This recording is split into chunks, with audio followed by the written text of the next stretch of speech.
Hello everyone, আজকে আমি বানিয়েছিলাম জগন্নাথের ফেভারিট খাজার গজা।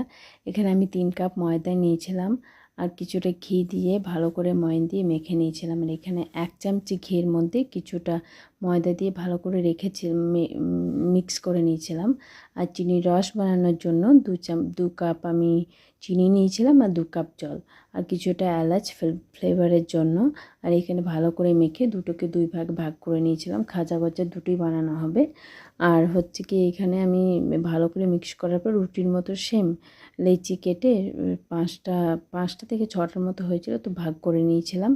তারপর ওই ঘি আর ময়দার যে মিশ্রণটা ছিল ওটা ভালো করে প্রত্যেকটা রুটির গায়ের উপর লাগিয়ে লাগিয়ে একের উপর এক দিয়ে দিয়ে আমি একটা রোল বানিয়ে নিয়েছিলাম সুন্দর। তো রোলটাকে বানিয়ে নেওয়ার পর এক ছুরি দিয়ে আমি কেটে নিয়েছিলাম। আপনারা যেরকম সাইজে চাইবেন ওই রকম কাটতে পারেন। আমি একটু ছোট্ট ছোট্ট কেটেছিলাম।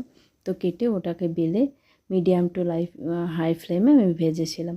আর রসের জন্য আমার লেগেছিল, যেই দেখবেন রসটা চিপচিপে হয়ে গেছে, হাতে এইরকম লাগছে আমার মতো, গ্যাসটা বন্ধ করে কিছুটা লেবু দিয়ে রেখে দেন। তাতে রসটা আর জমবে না, মোটা হবে না, যেমন রেখেছেন ওই রকমই থাকবে।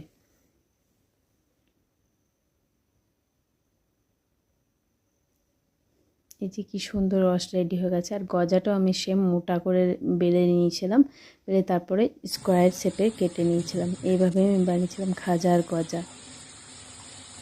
আপনারাও একবার বানিয়ে দেখবেন অবশ্যই। আর আমার চ্যানেলটি যদি ভালো লাগে সাবস্ক্রাইব করবেন, লাইক করবেন। আর আমি এটা জগন্নাথকে প্রসাদ দিয়েছিলাম।